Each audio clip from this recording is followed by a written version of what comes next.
Canadian Women's Suffrage by Jashina and Caitlin. In 1867 was Canada's first federal election. Only white men were able to vote in this election.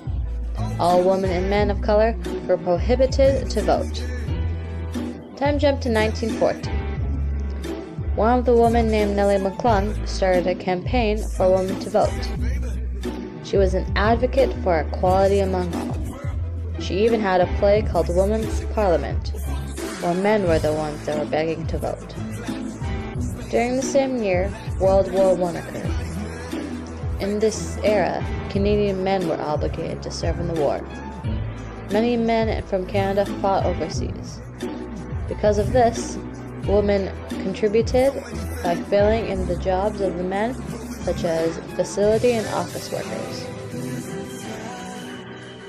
In 1917, Sir Robert Borden, not related to Lizzie Borden, was elected Prime Minister of Canada.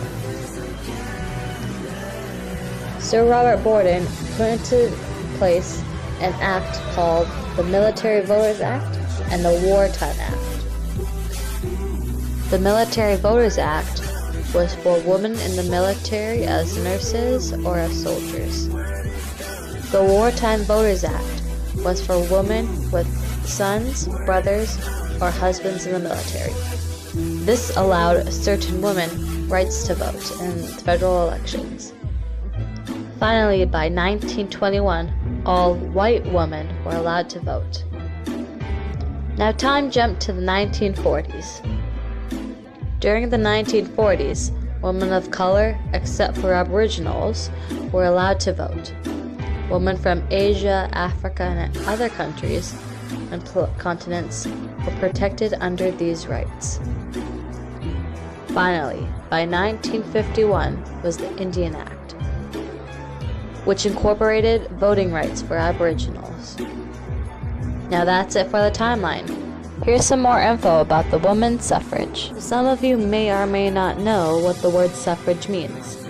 Basically, suffrage means a right of vote. So when you come to think of it, the name of this revolution is Women's Right of Vote. Women were holding protests and petitions for a bill to be passed for women's vote. They've had many unsuccessful attempts with the government.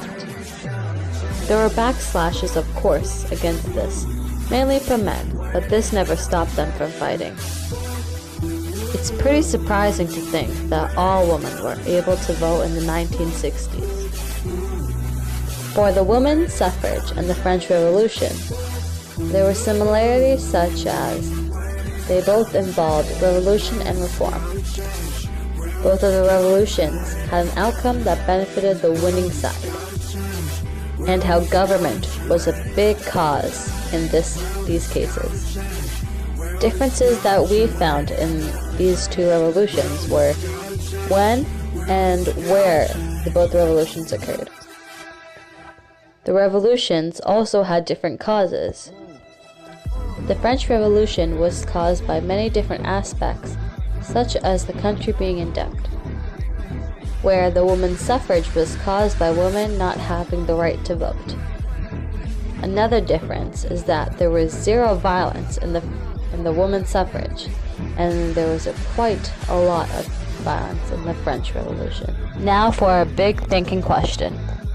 Do you think this opened a gate for women's rights in the future? We think yes and also no. Of course, there were many rights, like women being more involved in politics, or how every single country in the world finally legalized women to have the right to drive vehicles. And women in certain countries are able to have the right to proper education. By these signs, women are slowly being more equal to men. Women are being identified as independent, serious, and professional women that have the right to take over their lives and professions. But then there are a few problems, such as sexual assault and women being paid less. Women and men have a serious income gap between them. It's quite upsetting to see that even in the 21st century, women are not completely equal to men. But anyways, thank you for listening.